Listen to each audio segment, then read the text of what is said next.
before time began, before angels sang, before galaxies danced, there was a throne. Not empty, not silent, surrounded. But by what? Ezekiel saw wheels within wheels, burning with eyes. Isaiah saw fiery beings who dared not look upon the one they praised. John saw creatures that never sleep, crying out day and night. These were no metaphors. They were living realities. Guardians, worshippers, watchers, in the very gears of divine motion. What truly surrounds the throne of God isn't decoration. It is design. It is hierarchy. It is glory. And behind every wing, every flame, every turning wheel, there is a secret still hidden in plain sight. Before man ever bowed in worship or uttered a prayer, before choirs filled cathedrals and incense rose from earthly altars, there were voices in heaven that never ceased. Voices that echoed with such intensity they shook the very thresholds of the heavens. And at the center of that sound stood a throne, surrounded, not by silence or emptiness, but by creatures too glorious for human imagination. John the Revelator, exiled on the island of Patmos, caught a glimpse of this throne in a vision that shattered all earthly categories. And around the throne, he wrote in Revelation 4:6-8, on each side of the throne are 4 living creatures, full of eyes in front and behind. And day and night they never cease to say, "Holy, holy, holy is the Lord God Almighty, who was and is to come." These were not mere metaphors or poetic constructs. They were real, sentient beings, eternal dwellers of God's immediate presence, guardians not of gates or galaxies, but of worship itself. Their eyes were not ornamental, but symbolic of their all-seeing awareness. Eyes in front, behind, and even under their wings. They miss nothing. They perceive all. No movement of creation, no whisper of history escapes their gaze. Yet their attention is not divided. All eyes ultimately fixate on the throne, and all voices unite in one cry, "Holy!" Not once, but threefold. Holy, holy, holy. Not due to repetition for emphasis, but because there is no single word in any language that can capture the infinite purity and majesty of the one who sits upon the throne. Their unceasing cry is the eternal soundtrack of heaven, a reminder that time does not dull the glory of God, nor does eternity exhaust the praise he is due. These living creatures are not random nor recent. They are ancient beyond comprehension. Long before John beheld them, the prophet Ezekiel saw them by the river Chebar, where the heavens opened and he too beheld visions of God. Ezekiel described them as 4 living creatures, each with 4 faces, of a man, a lion, an ox, and an eagle, and each with 4 wings. Ezekiel 1:5-10. They moved straight forward without turning, and wherever the Spirit went, they went. Beneath their wings were human hands, and above them stretched a firmament like crystal, sparkling with awe. Ezekiel was overwhelmed not by chaos, but by synchronized glory, a cosmos arranged with terrifying beauty. The 4 faces spoke of divine attributes.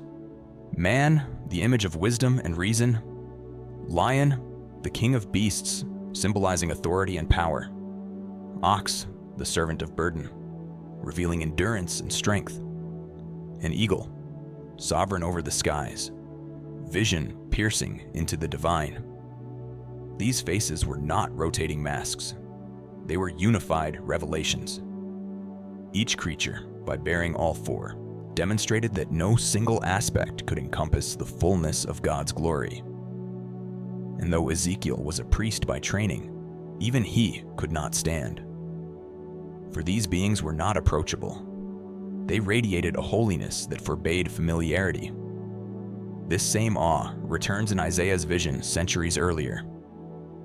In the year King Uzziah died, Isaiah was transported into the heavenly court where he saw the Lord, high and exalted, and the train of his robe filled the temple. Isaiah 6:1-3. Above him stood seraphim, not the same as the four living creatures, but part of the same divine choreography. They too cried, "Holy, holy, holy," and covered their faces with 2 wings, their feet with 2, and flew with the other 2. Even the most exalted beings in heaven cannot bear the unfiltered presence of God. Their wings veil mystery, not just for others, but for themselves. Their act of self-covering reveals the impossibility of approaching God, even for those nearest to Him, without humility, without reverence, without purification. When they speak, the very foundations of the thresholds tremble. Worship in heaven is not tame. It is not soft or safe. It is thunderous. It is fire. It is transformation. That is why Isaiah, upon seeing this scene, did not applaud or sing along. He cried, "Woe is me!" For he knew that standing in the presence of such holiness meant immediate disintegration for anything impure. The living creatures, then, are not simply ornamentation around a throne. They are the living veil. They are the moving boundary between the infinite and the finite, between the Creator and all creation. They do not serve as protectors of God, for He needs none, but as protectors of creation from the overwhelming fire of His holiness. Their worship is not only music, it is motion. When they cry, "Holy," things happen. Thrones respond. Elders fall. Incense rises. Thunder rumbles. They are the first to react when God speaks, the first to move when He acts. In Revelation 5, when the Lamb takes the scroll, it is these creatures who fall before Him, holding golden bowls of incense, which are the prayers of the saints. That means your prayers, the whispered petitions of broken people, pass through the hands of these fiery beings before rising to God.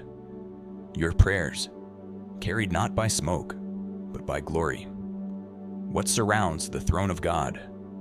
Creatures more ancient than stars, more aware than any prophet, beings who never sleep, because worship never pauses. Their eyes declare that nothing is hidden. Their wings reveal that not everything is meant to be seen. And their voices remind us that holiness is not a doctrine. It is a dimension, one in which even angels fear to look, yet cannot look away. These creatures have no rest, not because they are weary, but because there is no end to the worthiness of the one they worship. No moment when He becomes less holy, no second when His glory fades. And here is the greatest mystery of all. These creatures do not praise out of obligation. They do not sing by divine programming. They choose to worship. They choose, in every moment of eternity, to cry out again and again, because each moment reveals a new layer of glory, a fresh unveiling of the endless God. Holiness is not a static attribute. It is an infinite revelation. And these creatures are the first to see it unfold. They are not waiting for redemption. They do not long for a savior. They have never tasted sin. Yet their song is more intense than ours, because they have seen Him closer than we ever have. Or have we? For through Christ, the veil was torn. The living creatures who once marked the line we could not cross now flank the one who made the way. And when the Lamb takes the scroll, heaven erupts. The elders bow, the creatures fall, and every being joins the anthem. What surrounds the throne is not a mystery of monsters or mysticism, but of majesty. Eyes, wings, voices, fire, all aligned in unbroken adoration. And the invitation, spoken not in thunder but in blood, is this: come closer. The creatures still cry, the throne still burns, and the one who sits upon it is still holy. But through the Lamb, a way has been opened. Holiness no longer keeps us out. It calls us in. Above the throne, closer than sight and nearer than sound, Isaiah saw what no mortal mind was meant to process and yet could never forget. The seraphim, the burning ones, suspended in living flame around the presence of God. Unlike the living creatures who surround the throne and cry out day and night, the seraphim are positioned above it, hovering in a realm of intensity so pure that language begins to fail. Their very name comes from the Hebrew word seraph, meaning to burn, to blaze, to be consumed by fire. They are not clothed in fire. They are fire. Conscious, willing, obedient fire that exists only because the holiness of God sustains them. Isaiah records that each seraph has 6 wings, and every pair of wings reveals something unsettling about the nature of God's presence. With 2 wings they fly, not to explore or roam, but to remain suspended in unceasing service. With 2 wings they cover their faces, because even beings made of flame cannot endure the unveiled glory of the one who sits on the throne. And with 2 wings they cover their feet, an act of reverence that signifies humility, purity, and acknowledgement of created status. Even at the highest altitude of heaven, even among beings who have never sinned, there is no casual proximity to God. The closer one gets, the more overwhelming his holiness becomes. The seraphim do not address God directly in Isaiah's vision. They speak to one another, calling across the throne, echoing holiness back and forth as if no single voice could contain it.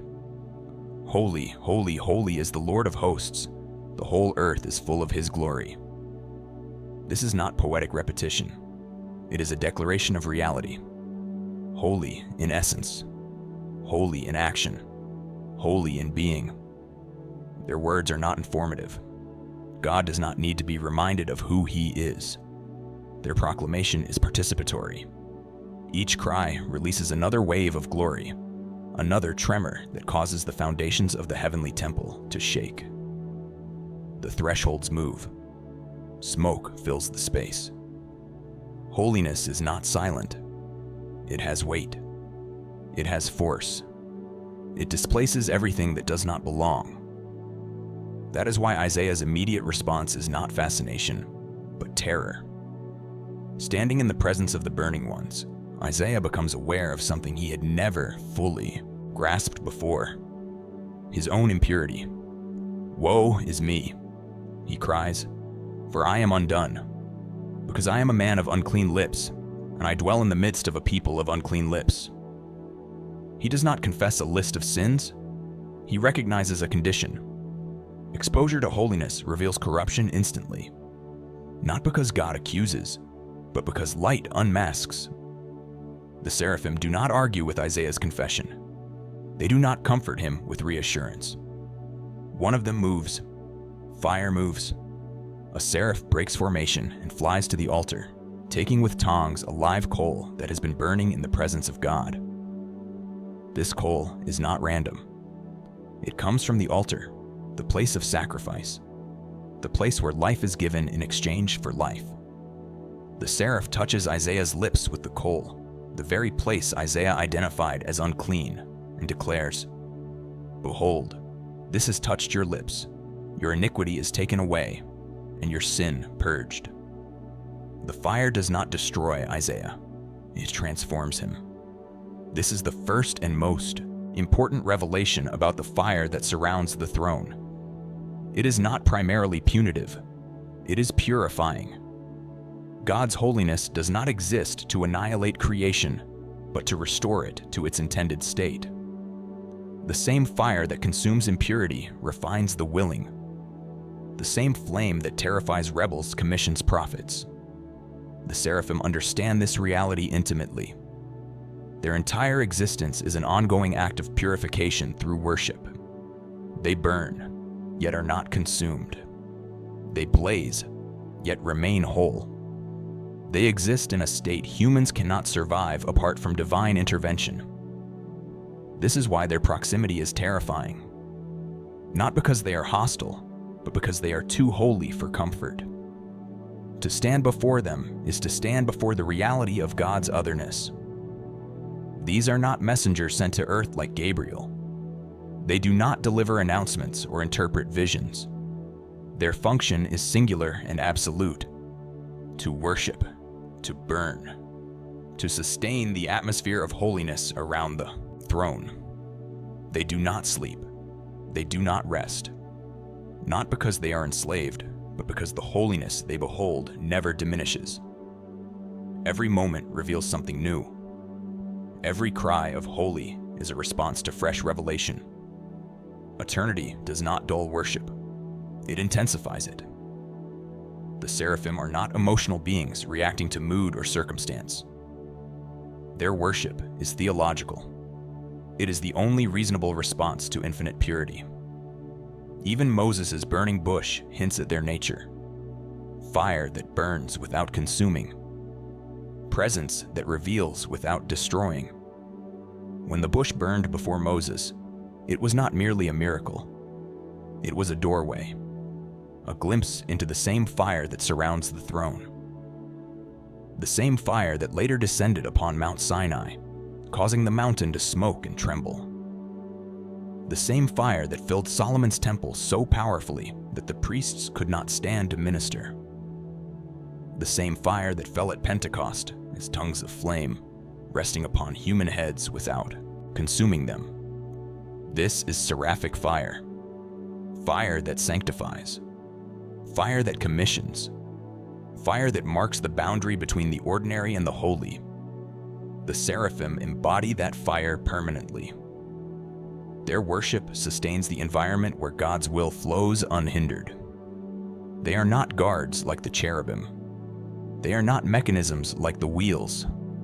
They are living flames of devotion, ensuring that the throne is perpetually surrounded by holiness, expressed, declared, and magnified.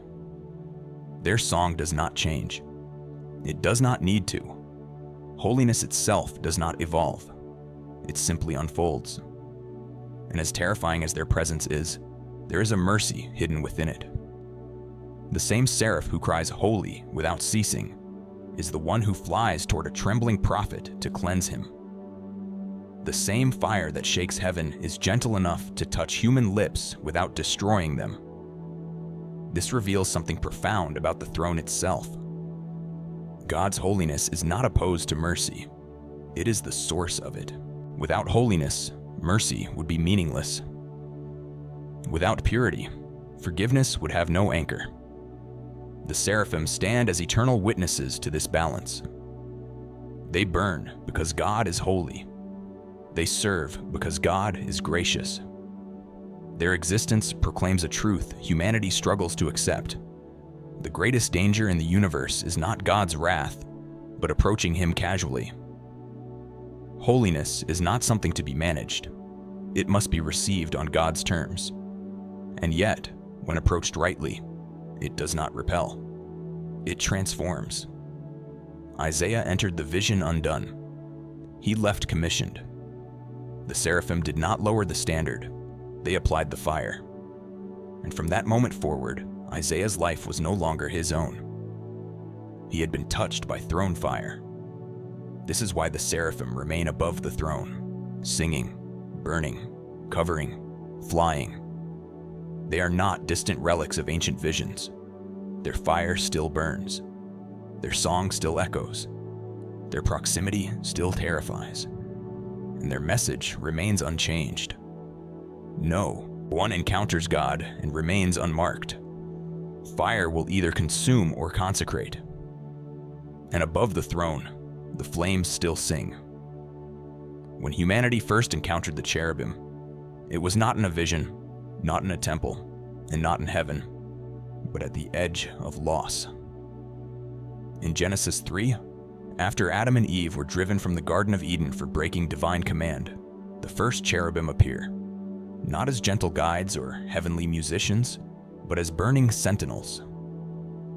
He drove out the man, and at the east of the Garden of Eden he placed the cherubim, and a flaming sword that turned every way to guard the way to the tree of life.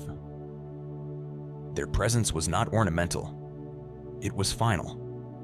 A line had been drawn between man and paradise, between disobedience and immortality. These beings did not speak. They did not plead. They simply stood, immovable, glorious, and terrifying, barring the path to life for those who had chosen death. And so, the first record of the cherubim in Scripture is an encounter not of comfort, but of consequence. Their swords flashed with eternal flame, not to destroy man outright, but to ensure he could not return unatoned. In that moment, the cherubim became the visible expression of invisible justice, the gatekeepers of holiness. Yet to reduce them to mere guards would be to misunderstand the depths of their mystery. For centuries later, the prophet Ezekiel would see these same beings again, and what he saw would forever reshape our understanding of what surrounds the throne of God. By the river Chebar, in the land of exile, Ezekiel lifted his eyes and beheld a storm coming from the north, a great cloud with fire flashing forth and brightness around it. Out of the midst of the fire came 4 living creatures, and though they are not named immediately, by chapter 10, Ezekiel identifies them clearly. These were the living creatures that I saw underneath the God of Israel by the Chebar Canal, and I knew that they were cherubim. These were no longer mere guardians of Eden. They were the carriers of divine glory. Underneath the very throne of God, the cherubim formed its living foundation. The throne did not rest on stone or metal. It rested on wings, eyes, and flame. Ezekiel described each cherub as having 4 faces: a human, a lion, an ox, and an eagle. Each face turned in a different direction, symbolizing omnidirectional awareness.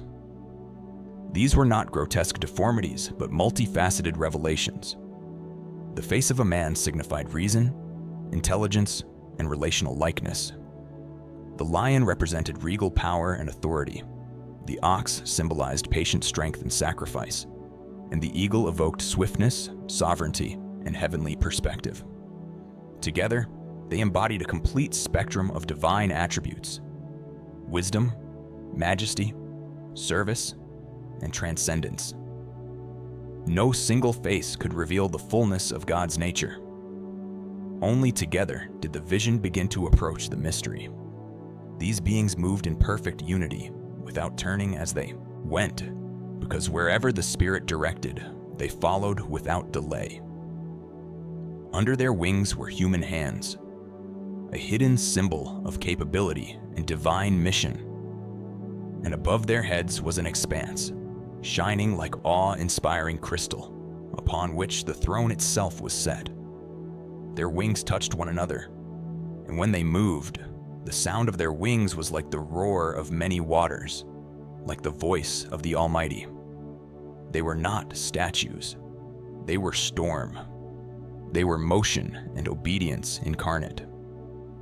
The cherubim do not act independently. They do not create their own movement. They move only and always with the Spirit. This is why they are found beneath the throne, not beside it.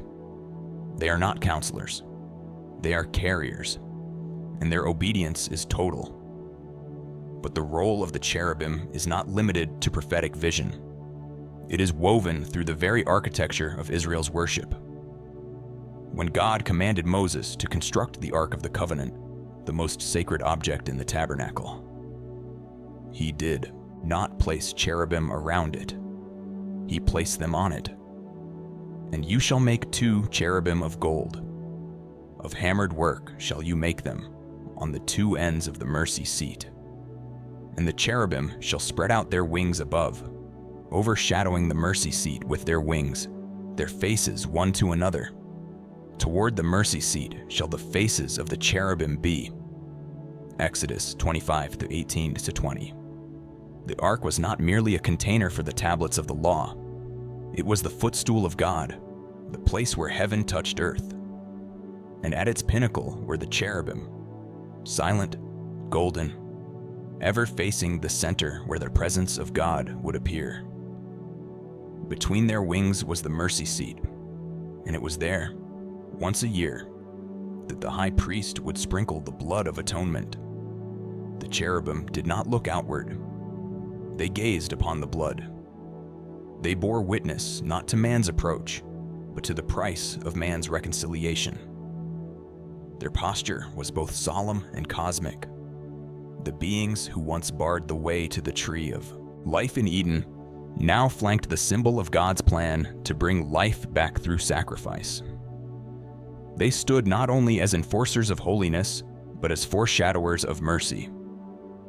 For centuries, their golden forms hovered above the most sacred place in Israel's worship.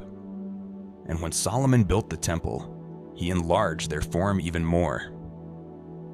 Two massive cherubim, made of olive wood and overlaid with gold, stood in the Holy of Holies, with wings stretched wall to wall, encompassing the ark and creating a canopy for the divine presence. The imagery was deliberate. The cherubim are always where God is. They are the creatures of his nearness. They surround him not as bodyguards, but as living symbols that holiness is not empty, but alive and unapproachable, unless there is blood. In every encounter, the cherubim mark the boundary. In Eden, they forbid return. In the tabernacle, they permit approach, once a year, with blood. In Ezekiel's vision, they uphold the throne itself, proving that divine justice is never without foundation. And in Revelation, we see their echo again in the living creatures who fall down before the Lamb. These beings span the narrative arc of Scripture, always present where God's glory breaks in, always reminding creation that the holy cannot be touched on human terms. Their wings are thunder, their faces are mystery, their eyes are everywhere, and yet their focus is singular, the glory of the one who sits enthroned. What then do the cherubim teach us? They teach us that holiness is not casual, that the glory of God does not float weightlessly, but rests upon those who are designed to carry it. They teach us that access to God is never denied arbitrarily, but guarded for our sake, until the way is made through blood. And they teach us that every movement of God in history has a pattern: justice, presence, sacrifice. The cherubim are the living parable of that pattern. And when Christ was crucified, the veil that separated man from the Holy of Holies, the veil upon which cherubim were embroidered, was torn in two. The barrier the cherubim once enforced had been satisfied, not removed, not ignored, but fulfilled. The blood they had stared at for centuries in golden silence had finally been poured out in full. And for the first time since Eden, the sword of flame no longer turned every way. The way was open. Yet the cherubim remain, not as barriers, but as reminders that holiness has a weight, that worship has a cost, and that the throne is not empty, but burning, and upheld by beings who have never turned, never rebelled, never slept. They are not myth. They are not metaphor. They are living symbols of a truth too radiant to touch and too sacred to forget. That God is holy, and those who would draw near must come through the blood. The cherubim still gaze upon the mercy seat, and the one who sits enthroned between them is still worthy. There are moments in Scripture when the veil between realms is pulled back, not with words, but with vision. And what stands behind that veil defies every category of earthly comprehension. One such moment belongs solely to the prophet Ezekiel. Among all the seers, saints, and scribes of the Bible, only he was granted a vision of the throne that moved, not merely in majesty, but in mechanics, living mechanics, wheels that breathed, eyes that watched, and a system of motion that carried the divine presence itself. He stood by the banks of the Chebar River, a captive among the exiles, when heaven split open and he saw it. A great cloud with fire flashing forth continually, and a brightness around it, and in the midst of the fire, something like gleaming metal. From within the storm, he saw 4 living creatures, later revealed as cherubim. But beside each of them, on the ground, was a wheel. And not just any wheel, but wheels within wheels, glowing like the precious stone beryl, so complex and alive that even language trembled beneath the weight of what Ezekiel was trying to describe. These were the ovanim, a term from the Hebrew oven, meaning wheel, but in this context, meaning infinitely more. These were not objects. They were beings, not constructed, but born of glory, not symbolic, but real, and full of eyes, everywhere, around the rim, within the rim, throughout the structure, eyes that never blinked, never dimmed, never ceased their witnessing gaze. The wheels moved in perfect synchrony with the cherubim, for the spirit of the living creatures was in the wheels. Ezekiel 1:20. Wherever the cherubim went, the wheels went. Wherever the spirit moved, both followed without hesitation. And when the beings rose, the wheels rose with them. There was no separation between divine will and divine movement. The throne of God was not an altar fixed in place. It was a chariot of glory, an endless procession carried not by muscle, but by mind, not by gears, but by will. These wheels were not circular machines. They were revelations of rhythm, of order, of divine purpose unfolding across dimensions. Their very rotation was a message, not random, not chaotic. Every turn marked a movement of eternity. Every revolution, a ripple in heaven and earth.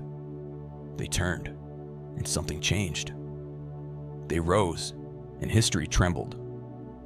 They descended, and judgment came. The Ophanim were not only the vehicle of the throne, they were its mechanics, its articulation, its living gears. And unlike the cherubim, who bore faces of symbolic majesty, the Ophanim bore eyes, because their role was to observe. Their movement was fused with sight, not just of what was, but what is, and what is to come. These were the gears of providence, the eyes of justice, the watchers of order. And though Scripture speaks little of them, their presence is thunderous.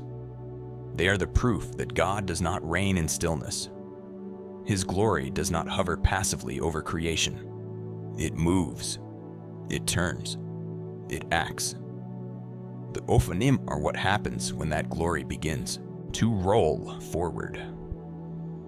Ezekiel saw that each wheel was within another wheel, moving at perpendicular angles, allowing omnidirectional movement without turning. This was not aesthetic, it was theological. God's throne does not need to turn to change direction. He sees all, knows all, moves in all realms simultaneously. His reign does not require reaction. It is always perfectly aligned. This is the core of the Ophanim, synchronized sovereignty. No delay, no resistance, only motion that mirrors will. Ezekiel's vision reveals a throne that cannot be domesticated. It cannot be boxed, locked in a temple, chained to a mountaintop, or confined to a doctrine. The God who rides on these wheels is not stagnant. He is fire, light, force, and infinite perception. The Ophanim declare this not with speech, but with their endless turning.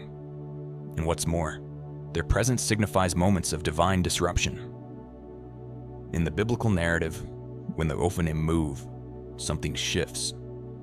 Their turning is a prelude to revelation or judgment. Their ascent is the sign that the throne is rising in majesty. Their descent, that heaven is about to act on earth. They are the bridge between the stationary and the sovereignly mobile, living proof that the God of the universe is not merely seated, but enthroned in motion. They are the heartbeat of divine initiative, and they never stop. Ezekiel does not describe them resting. There is no pause, no sleep, no end, for they are bound not to time, but to eternity. And in that eternal motion, they embody a theology of divine response, that heaven is not inert, not watching passively, but intervening, directing, overseeing, executing. The Book of Enoch, an ancient Jewish text cherished for its glimpses into angelic orders, mentions the Ophanim among the highest ranks of heavenly beings. There they are called those who never sleep, whose eyes never close, whose gaze never turns away. They surround the throne and move in endless revolution, sustaining the harmony of creation through their very motion. According to Enoch 61, their wings do not cease to move, and their eyes do not cease to watch, for the glory of the Most High never rests. This is not poetry. It is prophecy. The movement of the Ophanim is the pulse of divine history. Their wheel-within-wheel nature reveals a dimension beyond comprehension, where beginnings and endings exist simultaneously, where past and future revolve around a present that never shifts. They are the intersection of time and eternity. They're turning a mirror of divine intention unfolding across all realms. And the eyes, always the eyes. Eyes that see into the secret places. Eyes that watch kings and children, angels and nations. They do not forget. They do not blink. They carry no judgment of their own, yet they bear witness to all that heaven sees. They are the silent recorders of all that has passed beneath the gaze of God. And perhaps this is why, in apocalyptic literature, the movement of wheels always signals the movement of judgment. When Daniel has a vision of thrones being set in place, he too sees wheels, not beside cherubim, but beneath the Ancient of Days. His throne was fiery flames. Its wheels were burning fire. Daniel 7:9. Once again, the fire turns. The wheels blaze. Judgment proceeds. The Ophanim are not background elements. They are divine indicators. Their flame means action. Their rotation means intervention. Their motion means majesty is on the move. And John, in Revelation, sees creatures full of eyes in front and behind, echoing the same beings Ezekiel saw, their voices crying, "Holy, holy, holy," as thunder and lightning proceed from the throne. These creatures are not separate from the Ophanim. They are the renewed revelation of what Ezekiel glimpsed. It is the same throne, the same movement, the same glory, still burning, still turning, still seeing. The Ophanim are the least understood of all celestial beings, and yet, perhaps the most essential, because they reveal what we fear most and hope for most, that God is not still, that He moves, that He acts, that no injustice goes unseen, that no cry goes unheard, that the throne is not locked in ancient history, but rolling across the ages, eyes open, wheels turning, glory unfolding. They are mystery, yes, but they are also mechanism, the visible sign of an invisible command. When the wheels turn, heaven has spoken. When the wheels rise, time bends. When the wheels descend, history shifts. This is the throne of God, not static, not symbolic, but a living chariot of judgment, mercy, and sovereign power. And at its foundation, roll the Ophanim, eyes wide, wings ablaze, wheels forever turning. At the heart of every flame, beyond the reach of every wing, deeper than the wheels can roll and more radiant than the eyes can behold, there is a center, a throne, ancient beyond time, yet alive in this very moment. This throne is not empty. It is not veiled in shadow. It is not a cold seat of detached sovereignty. It burns with presence, and seated upon it is not a force, not a symbol, not an abstraction, but a person. John the Revelator, drawn into the Spirit on the Lord's day, caught sight of this throne and described its occupant as one like a son of man, clothed in majesty, crowned in light, wrapped in colors that defy the spectrum, an emanating authority that silences every realm. The center of heaven is not an idea. It is Jesus. Not the carpenter of Nazareth, not the suffering servant nailed to wood, but the glorified King who reigns in unveiled divinity. The Lamb who was slain is now enthroned in light. His wounds shine brighter than the stars. His face, John says, shines like the sun in its brilliance, and his eyes are like flames of fire, not consuming, but discerning. Every creature seen thus far, the seraphim above, the cherubim beneath, the ophanim beside, finds their rhythm in him. They do not orbit the throne as aimless satellites. They revolve around a singular presence. The fire burns for him. The wings cover him. The eyes watch him. The wheels carry him. Every angelic breath is drawn in awe of him. Every cry of holy is aimed at him. Because he is not merely seated on the throne. He is the throne. He is its source, its meaning, its glory. Long before the throne was seen by prophets, long before the foundations of the world were laid, he was there. John records that in the center of the throne stood a lamb, as though it had been slain, and yet alive forevermore. This is the paradox that breaks the logic of heaven and earth. The King of Kings rules by sacrifice. The throne of power is held by the one who laid down his life. The lion reigns because he first became a lamb. And now, in Revelation 5, when no one in heaven or on earth or under the earth is found worthy to open the scroll sealed with 7 seals, all creation weeps until the Lamb appears. Then everything changes. The elders fall. The living creatures bow. Harps are lifted. Bowls of incense, our prayers, are offered. And a new song erupts across eternity. Worthy is the Lamb who was slain, to receive power and wealth and wisdom and strength and honor and glory and praise. The throne does not merely support Jesus, it exalts him, not because he took it by force, but because he earned it by surrender. He is not enthroned because he escaped the cross. He is enthroned because of the cross, and every being in heaven knows this. The seraphim burn with unceasing worship because they have seen holiness embodied. The cherubim uphold the throne because they know he is the justice they guarded in Eden and the mercy they hovered over on the ark.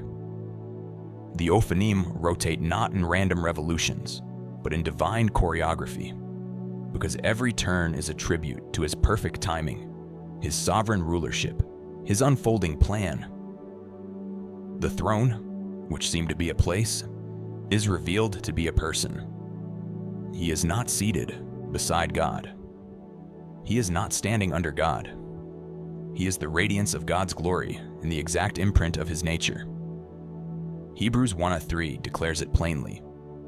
He upholds the universe by the word of his power. This is not poetry. It is the reality that holds every atom in orbit and every angel in reverence.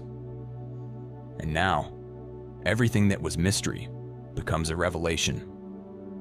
The burning ones cry, "Holy," because they behold the face of the one who is perfect in all ways. The boundary creatures, the cherubim, no longer bar the way to God. They now flank the one who is the way, the truth, and the life. The wheels roll because he has declared movement. The seals are broken because he alone has the right. The throne is not surrounded by these beings as a display of chaos or cosmic aesthetics. It is surrounded because of him. He is the gravitational center of eternity, the axis of all things visible and invisible, the focal point of every heavenly gaze. And yet, even in this glory, his wounds remain. The Lamb who reigns is not pristine in the way we expect kings to be. He is not robed in forgetfulness of what he endured. The marks are still there. The scars are still visible. For they are not shame. They are authority. He reigns not in spite of his sacrifice, but through it. And that truth echoes through every level of heaven. This is why, at the center of Revelation, amid thunder and lightning and emerald rainbows and crystal seas. It is not the majesty of the throne that silences the cosmos. It is the appearance of the Lamb. He does not ascend. He is already there. He does not seize the scroll. He takes it because it belongs to him. And in that moment, heaven responds as one. Angels, elders, every living creature, every redeemed soul from every tribe and tongue and people and nation, all erupt in praise. What Moses saw only as fire and smoke, what Isaiah saw as burning beings, what Ezekiel saw as wheels and lightning, what Daniel glimpsed as the Ancient of Days, all of it resolves in Jesus. The throne is not guarded by him. It is not separate from him. He is the enthroned one, the source and sustainer of everything that surrounds it. And this is the truth that changes everything. God did not hide his glory. He revealed it in flesh. He did not reign apart from us. He stepped into history, bore our sin, tasted death, and rose to reign not merely as God, but as the God-man, the bridge between heaven and earth. This throne is not out of reach. It is now the anchor of hope. The veil has been torn. The cherubim no longer block the way. The fire now purifies instead of consumes. The eyes now see us not as intruders, but as heirs. Because the one who sits on the throne is the Lamb who made a way. The vision John records is not merely theological. It is invitational. Everything in heaven, every song, every movement, every being is centered on Jesus. And the question remains, is he at the center of our lives? Before we continue, if this content has blessed your life, like, comment, and share. Subscribe to the channel, and if you would like to bless the channel, click the Super Thanks button and leave an offering of any amount or become a member. That way, we can continue investing in research and improvements to bless your life even more. Now, let us return to the mystery that has echoed since eternity. The throne still burns. The wheels still turn. The angels still cry.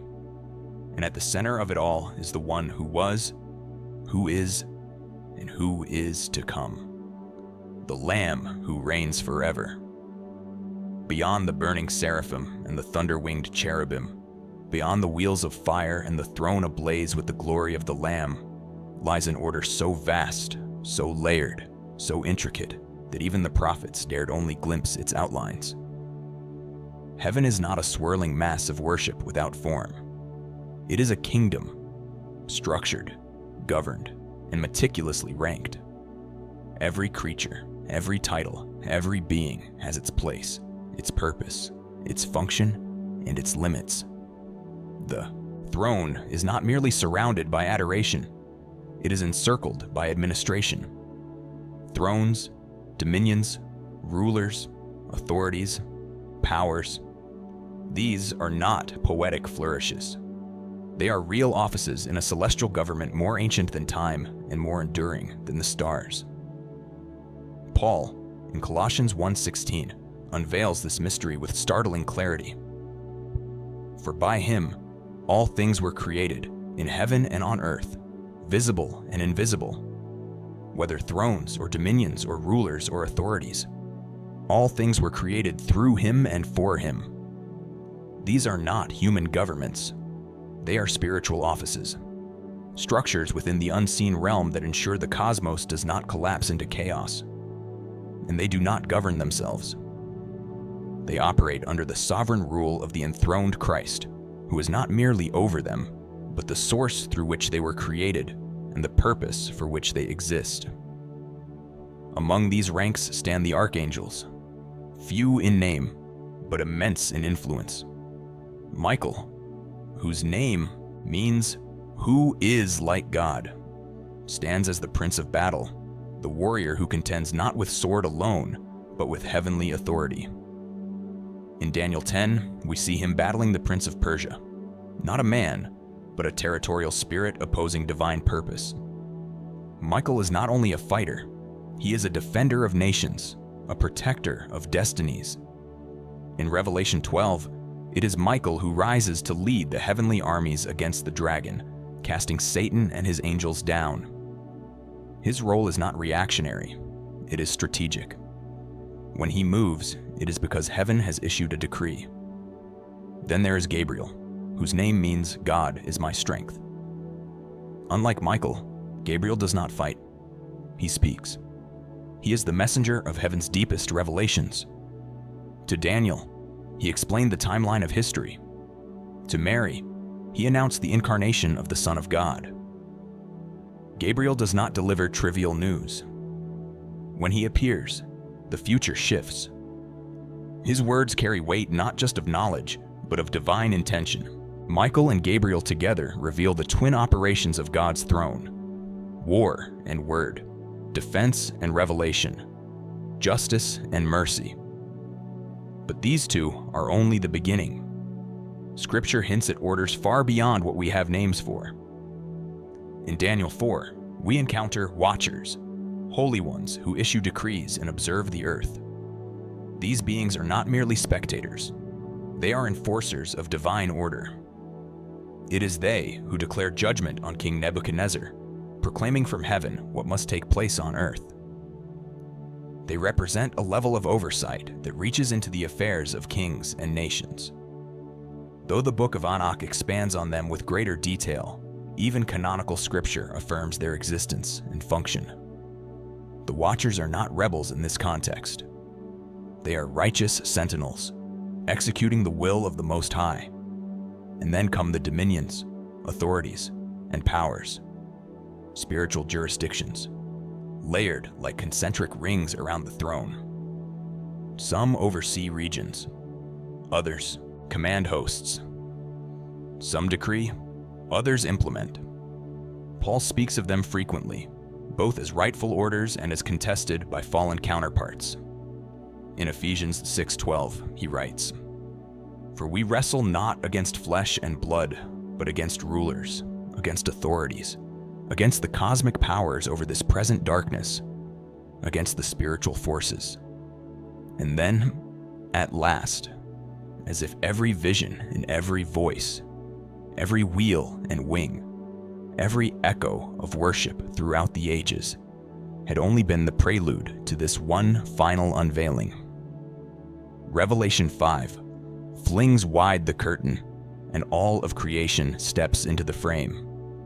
It is no longer the burning seraphim alone who cry out. No longer just the thunderous cherubim bearing the throne or the watching ovanim, turning in perfect time. No longer the archangels with their trumpets of war or their scrolls of decree.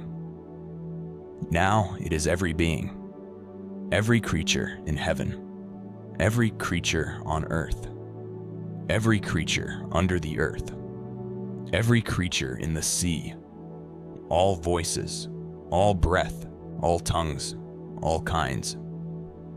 And they say together, as if one single mouth had opened across all dimensions, "Worthy is the Lamb who was slain, to receive power and wealth and wisdom and might and honor and glory and blessing." No longer is the throne encircled only by the mysterious and the mighty. Now it is surrounded by the many, the broken, the redeemed, the once distant. Now the throne is not only central to heaven, it is central to everything. The crescendo of the entire biblical narrative of creation, covenant, exile, return, incarnation, crucifixion, resurrection, and ascension finds its final harmony here, where all things created finally acknowledge their Creator, not in terror, but in awe. The Lamb stands at the center, no longer as the slain victim, but as the victorious King. The scroll in his hand is not merely a document of divine secrets, it is the deed to creation, sealed by judgment and opened only by blood. And as he opens it, the worship swells beyond the heavens. It is as if every drop of rain, every blade of grass, every bird and beast, every breath in every lung turns toward the throne and sings. What once was guarded by cherubim in Eden is now unveiled for the nations.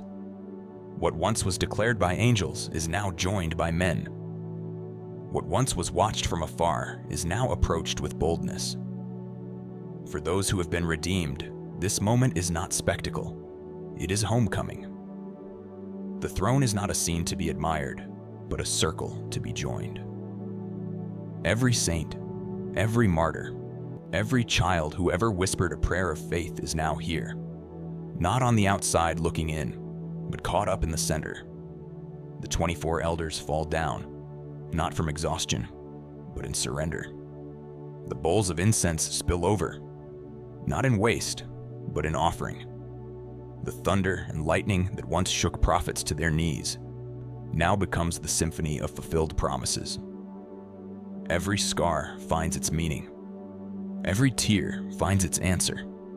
Every prayer, long thought forgotten, rises again in the golden mist of worship. This is not the end of the world. It is the unveiling of its purpose. The Lamb was always the center.